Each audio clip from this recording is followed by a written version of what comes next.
curva a tua fonte, ó eterno Deus. Ao adentrarmos a tua palavra nessa noite, e nessa noite que abrimos esse propósito espiritual, lá alicerciado nas águas purificadoras, rogamos que a tua palavra venha se tornar realidade em nossas vidas. Que nessa noite rios de águas cristalinas possam jorrar do altar, banhando a cada um, segundo a medida que o Senhor tem propositado para cada um. Assim nós pedimos a tua bênção, a tua direção, em nome de Jesus. Podeis assentar. Queridos, eu vou pedir um convite, vou fazer um convite aqui. Evite conversar, por favor.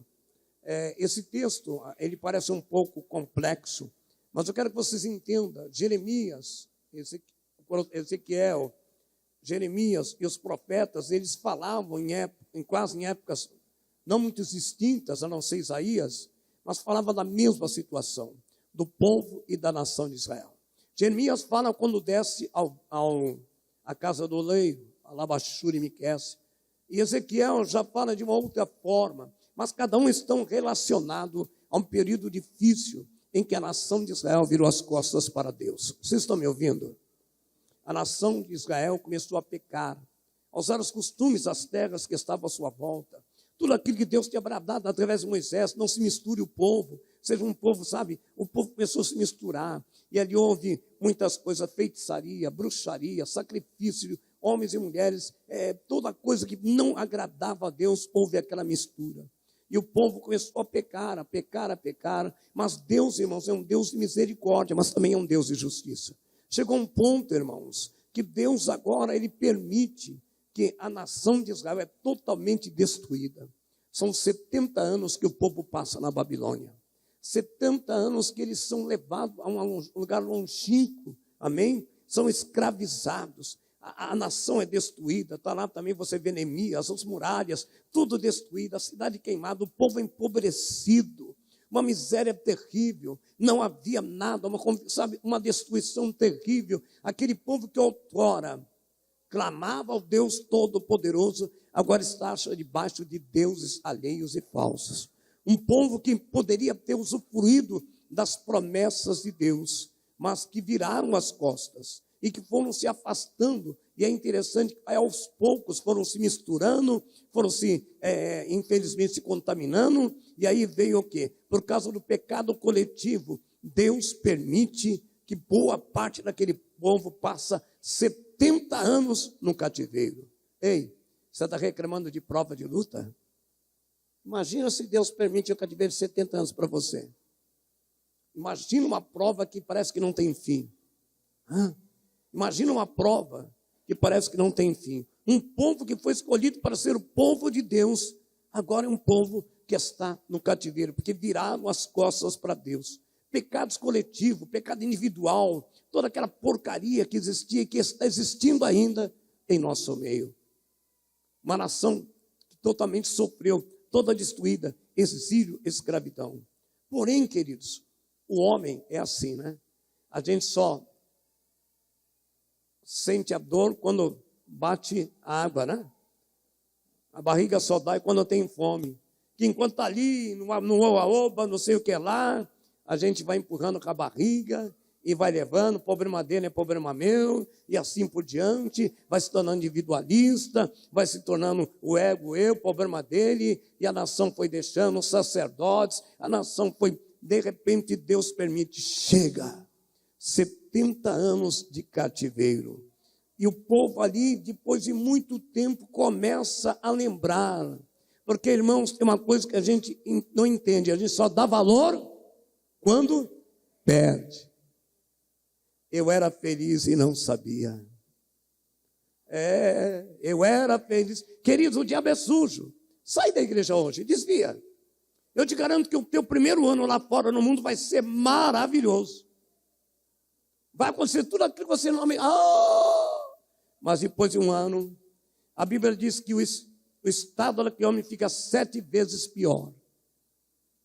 7 vezes pior. E o pior, muitos não conseguem mais voltar para a presença de Deus. É isso que acaba acontecendo. E o povo, quando viu que a coisa apertou, e nós estamos passando aperto, a igreja não tem se apercebido. Cadê o povo que buscava a Deus? Cadê as manhãs de consagração? Cadê o jejum da minha e da tua parte? Hã?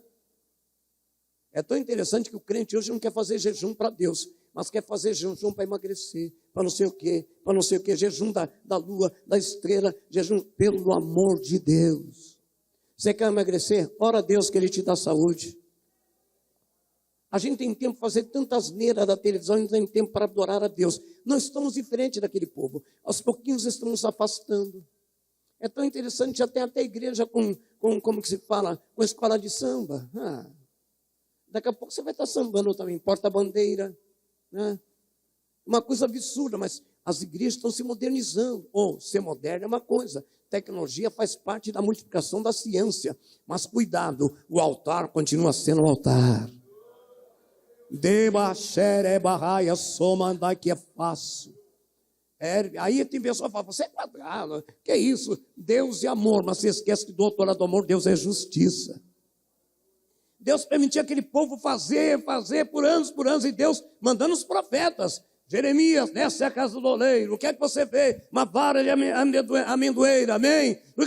O que tu visse um cinto, vou apertar o povo. Mas mesmo assim, o povo ouvia, ficava comendo 2, 3 dias, e daqui a pouco voltava tudo de novo.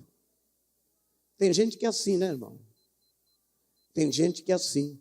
Na hora do aperto, aí melhora um pouquinho, esquece de Deus, esquece do compromisso. Alabaceremeneia. Porém, aquele povo começa a ficar arrependido. Porque quando a carga começa a vir, quando você olha de um lado para outro, e você que não vê, não tem mais esperança. Você está, sabe, num lugar que você não tem família, num lugar que você não tem futuro, num lugar que você vê que está batendo, sabe, em ponta de faca, luta e não sai daquilo. Um povo que não era dono de si, nem das suas terras, porque viviam na terra dos outros, trabalhava para os outros, uma carga emocional de imposto, uma carga bruta sobre todos eles. Aquele povo começa a sentir o peso, labaxeremeneia, do sofrimento, por causa do pecado causa isso. E aquele povo começa aos pouquinhos a se arrepender e começa a clamar. E ainda bem que Deus não é que nem eu e você, porque se fosse que nem você, você ia acusar o problema teu. Mas Deus, Ele te ama. Independente, quando o homem pode pecar, o seu pecado fica, sabe, irmão, mas se ele se arrepender, Deus olha para você. E eu e você, o que a gente faz quando alguém peca contra a gente? Eu ouço muitos crentes falar assim, eu perdoo ele lá e eu aqui. Cuidado, lá no céu você vai ficar no inferno e ele no céu. Não tem ele lá nem ele aqui, perdão é perdão. Para de usar as coisas, para de falar, irmãos, eu peço para mim, eu não sou ser. Eu peço para Deus, me dê humildade, me dê amor, está faltando muito em mim. Eu ando meio nervoso aí, né? Sei lá o que está acontecendo, acho que é a idade, né, Nelson? Começa a bater os pinos, queimar óleo, né? Mas ainda bem que Jesus é um mecânico excelente. Vai consertando. Só que tem uma coisa, errou hoje. Oh, Deus, me ajuda aí, não quero fazer isso amanhã. Mas tem gente que não vai levando. Daqui a pouco afundou no lamaçal e não dá mais tempo. A Bíblia diz, Decamanás, que aquele povo começou a sentir o peso. Começou a ver que lá no passado tinha um templo onde eles adoravam um Deus vivo. E que agora estavam debaixo de imagem e escultura.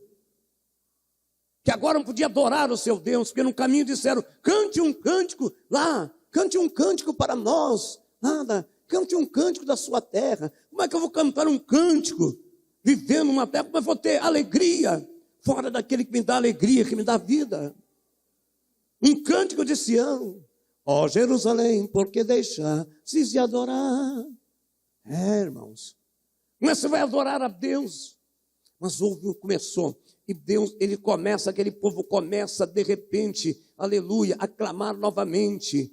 Porém, aleluia, presta bem atenção. Aquele povo olhando, 70 anos, começou a perguntar um para o outro, será que ainda existe esperança, Marlene? Será que ainda existe saída para essa situação? Será que ainda tem esperança para ti? Será que ainda tem esperança, meu irmão? Eu não sei se o teu cativeiro, e não vou dizer cativeiro, o dia deles da Babilônia foram 70 anos. Quantos anos está sendo o teu cativeiro de sofrimento? 5? 10? 15? Um mês? Quanto tempo está nesse cativeiro chamado enfermidade? Nesse cativeiro chamado casamento, que está vivendo por viver.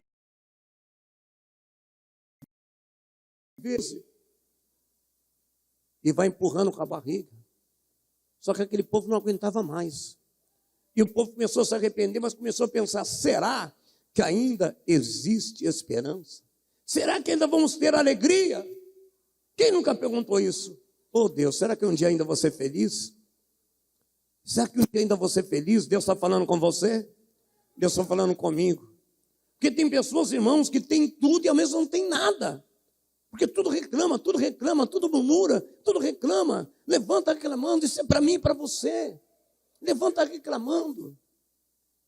A gente é ingrato demais, é muito ingrato. E Deus então começa a ouvir, porque Deus é misericordioso.